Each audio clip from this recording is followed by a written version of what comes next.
जी एक फार इंटरेस्टिंग गोष्ट मराठी लेखकाच्या किंवा नाटककाराच्या बाबतीत माझ्या वाचनात आली तुमच्या बाबतीत. हं, ती म्हणजे रॉयल कोर्ट थिएटर मध्ये एक हं. कार्यशाळा.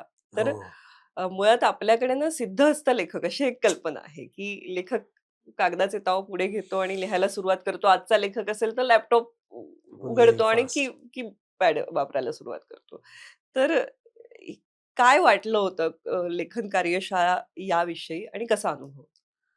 हां, म्हणजे मी पुण्यात होतो त्याकडे राहायला आणि मी ते इंजिनिअरिंग कॉलेजमध्ये शिकवायचो. हं, कारण मी स्वतः इंजिनिअर झाल्यामुळे मेकॅनिकल इंजिनिअर मी ड्रॉइंग हा विषय घेऊन कमिन्स इंजिनिअरिंग कॉलेजमध्ये शिकवत होतो. हं. पण मला नाटकं करायची होती आणि त्यावेळी पुण्यामध्ये एक समन्वय नावाचा ग्रुप पण आमचा होता. त्याच्यातनं काही-काही नाटकं बनवली होती म्हणजे तयार केली होती. तर त्यावेळी मला असं वाटायचं की अरे अजून काहीतरी करता येईल का? तिथे ब्रिटिश काउन्सिलची लायब्ररी होती. तिथे जाऊन बसायचो आणि तिथे अपॉर्च्युनिटी दिसली की रॉयल कोर्ट थिएटर लंडनचं आहे. हं, ते अशी एक इंटरनॅशनल रेसिडेन्सी त्यांचं रेसिडेन्सी घेतात, ज्याच्यात वेगवेगळ्या ठिकाणी तुम्हाला ॲप्लाय करता येतं. हं, म्हणून मी त्याला तिथेच बसल्या-बसल्या ॲप्लाय केलं. मग त्यांचं उत्तर आलं आणि त्यांनी सांगितलं की सीन्स लिहून पाठवा. सिलेक्शन प्रक्रिया होती ना. हं, मग ते सीन्स लिहून पाठवले कुठल्यातरी विषयावरचे तुम्हाला जे लिहायचं त्याच्यावरचं. हं, आणि मग त्या प्रक्रियेतनं पुढे जाऊन ते सँक्शन झालं आणि ती एक चार्ल्स वॉलस नावाची स्कॉलरशिप असते, ती मिळाली. नंतर टाटांनी विमानाचं तिकीट स्पॉन्सर करून 1.5 महिना मला तिथे राहता आलं. हं, आणि हे रॉयल कोर्ट थिएटर तर विलक्षण आहे. म्हणजे मी तिथनं वर्कशॉप आल्यानंतर पुण्यामध्ये सुदर्शन रंगमंच आहे आमचा. हं. शुभांगी दामले यांनी आता ते पूर्ण चालवतात ते. तर तिथे मी एक 1.5 तासाचं प्रेझेंटेशन दिलं होतं. तिथे मला काय-काय शिकायला मिळालं याच्याविषयी. वाह! स्लाइड्स वगैरे बनवून व्यवस्थित हं, डिटेल प्रेझेंटेशन दिलं कारण खूप काही मिळालं. हं, 1.5 महिन्याचा कालावधी एका अशा थिएटरला, जो फक्त लेखनासाठी वाहिलेला आहे. हं, तिथे आम्हाला वेगवेगळे अ, अ, लिहिते लेखक त्या काळातले तिथले, ते येऊन आम्हाला काय-काय शिकवायचे. वर्ग होते चक्क. हं. वर्कशॉप्स पण ते एक्सपिरियन्शियल होते सगळं. ते लिहायचं आणि आम्हाला कलाकार दिले होते. माझं जे लिखाण असायचं ते मी मराठीत लिहायचो. तर तिथे टू अँड फ्रो करून त्यातले काही सीन्स अनुवादित करून घ्यायचे ते. हं, आणि ते तिथल्या कलाकारांकडनं आम्हाला लगेच प्रेझेंट करून दाखवायचे. एक दिग्दर्शक होता जे लिहिलेलं दाखवायचा बसवून, की असं दिसतंय तुम्हाला. तर हे खूप लेखकासाठी बळ देणारं असतं, की हं. तू जे लिहितोयस ते रंगमंचावर कसं दिसणार आहे? खरं आहे. आणि त्यांच्याकडे थिएटरचं स्वतःचं त्यामुळे तिथे लाईट्स वर टाकून तो नट आपल्याला दिसायचा असा बोलतोय. त्यामुळे त्याचा परिणाम काय होणार आहे? तर हं, हा फार अप्रतिम एक्सपिरियन्स होता. आणि मग नाटकाचे वेगवेगळे जे पैलू आहेत, क्राफ्टवर फार काम होतं. हं, म्हणजे कंटेंटवर तर होतच, पण तो क्राफ्ट कसा प्रेझेंट करायचा याच्याविषयीचं बरंच देवाण-घेवाणचं शिक्षण होतं हं. क्लासेसमध्ये. एकदा तर आम्हाला एक वर्ग घ्यायला हॅरॉल्ड पिंटर आले होते. म्हणजे वाह! काय हॅरॉल्ड पिंटरलाच तुम्ही बघताय, ज्या लेखकाचं तुम्ही वाचलंय वगैरे तो तिथेच तुम्हाला सांगतोय. हं. सो एक तो फार मनावर असा खूप ठसा इन्फ्लुअन्स उमटवतो. म्हणजे फारच हं, जास्त. म्हणजे तुम्ही तिथे खाली उतरता तेव्हा तुम्हाला लक्षात येतं, की इथे पहिल्यांदा शॉ चालत गेला होता आणि माय फेअर लेडीचा प्रयोगासाठी पहिल्यांदा इकडे केला होता. हं, आणि त्या रॉयल कोर्ट थिएटरला फक्त लेखनाला महत्त्व असल्यामुळे बाहेर बिलबोर्ड किंवा जाहिरातीचा फलक जो असतो, हं. तो नाटककाराच्या नावाचा असतो फक्त. कलाकारांची नावं नाहीत, कोणाचं नाही. फक्त नाटककाराचं नाव. वाह! म्हणजे शांतता कोर्ट चालू असेल तर विजय तेंडुलकर शांतता कोर्ट चालू आहे. बस. हं, एवढंच. बाकी कुणाला महत्त्व देत नाहीत. तर मला फार प्रेरणा मिळाली होती याच्यातनं. आणि हं, मला मी लिहायचा धडपड असल्यामुळे पुण्यामध्ये असताना सुद्धा आम्ही समन्वय संस्थेतर्फे जेव्हा एक महोत्सव केला होता नाटकाचा, तो आम्ही हं, नाटककारांचाच केला होता. हं. तेंडुलकर, एलकुंचवार आणि आळेकर. वाह! या तिघांचीच नाटकं आम्ही प्रेझेंट केली होती. हं. म्हणजे नाटककारांना पुढे ठेवण्यासाठी. खरं आहे. हं, आणि त्यात त्यात बेगम बर्वेचा प्रयोग होता. त्याच्या आदल्या रात्री डॉक्टर आगाशींच्या मातोश्री त्यांचं देहावसन झालं. हं, तरी त्यांनी जाऊन संध्याकाळी प्रयोग केला होता. तो म्हणजे भरतनाट्य मंदिरात झालेला विलक्षण प्रयोग होता. म्हणजे एक भारावलेलं वातावरण होतं त्यात. हं. नंतर डॉक्टरांबरोबर काटकोन त्रिकोणमध्ये पण मी काम केलं आगाशींबरोबर. हो.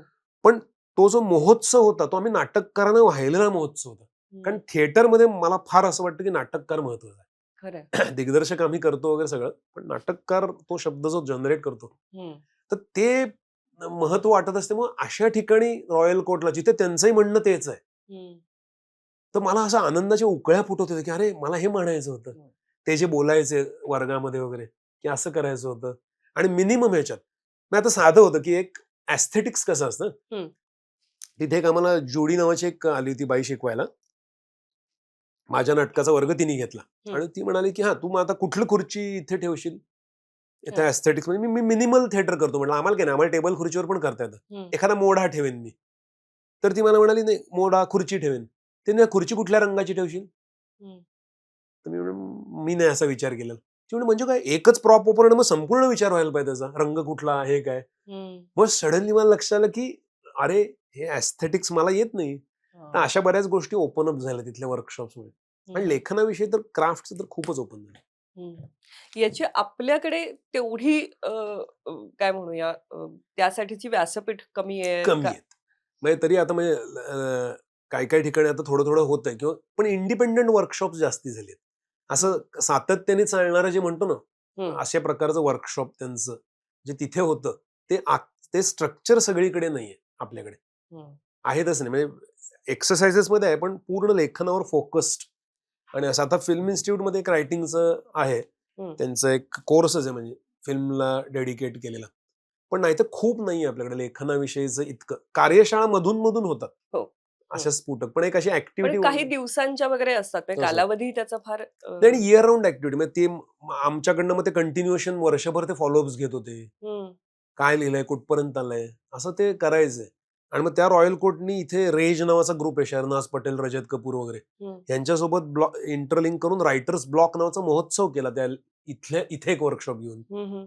तर त्यांना एक प्रकारे ते कसं ग्रूम करायचं आणि सिस्टीम जनरेट फार छान झाले रायटिंगच्या क्राफ्ट विषयी कसं शिकवायचं याच्यात. हे खूपच म्हणजे भारावून टाकणार आहे अगदी मला खूपच म्हणजे त्याचा खूप फायदा, मनावर परिणाम खूप झाला. आणि नाटकं त्या काळात खूप बघायला मिळाली ना, की त्यांच्या जे मेन कमर्शियल थिएटर त्यांचं ते पण दाखवायचंय आणि ऑफ ब्रॉडवे सारखं म्हणतात ते कुठेतरी. एकदा तर आम्ही एका रेल्वेच्या पुलाखाली छोट्याशा एका हॉल मधलं तिथलं जाऊन नाटक बघितलं. आणि ते कसं करत होते आणि रेल्वेचा आवाज येत होते वरून जात असताना धडम धडम धडम. पण तिथे ती काही लोक नाटक करत होती, त्यांचा विषय पोहोचवण्याचा प्रयत्न करत होती. तर त्याला जे एक म्हणजे जिवंत स्वरूप आहे. म्हणजे लंडनमध्ये इतकं थिएटर आहे की त्या 3-4-6 पानं जाहिरातीच आहे चालूच. म्हणजे की तुम्हाला वाटतं केवढी लोक, किती व्हॉइसेस आहेत. पण सगळ्यात महत्वाचं म्हणजे ते आम्हाला ग्रुपमध्ये बसवायचंय आणि प्रत्येकाचं मत समजून घ्यायचे. तो माझ्यासाठी अनुभव फार विलक्षण होता. प्रत्येकाने बोलायचं आणि दुसऱ्याने काउंटर नाही करायचं. त्याचं म्हणणं आहे ते, तू तुझं म्हणणं सांग, त्याचं कसं चुकीचं सांगू नको. हे फार मजेशीर होतं. किती महत्वाचं आहे. एक नाटक वाचल्यानंतर तुला काय वाटलं मग, नाही पण मला क्रॉस टॉक नाही करायचं, त्याला सगळं बोलू दे, त्याला जे म्हणायचं ते. तर त्याच्यात त्यांचा प्रयत्न असा होता की प्रत्येकाला आपल्या लेखनाचा आवाज सापडावा.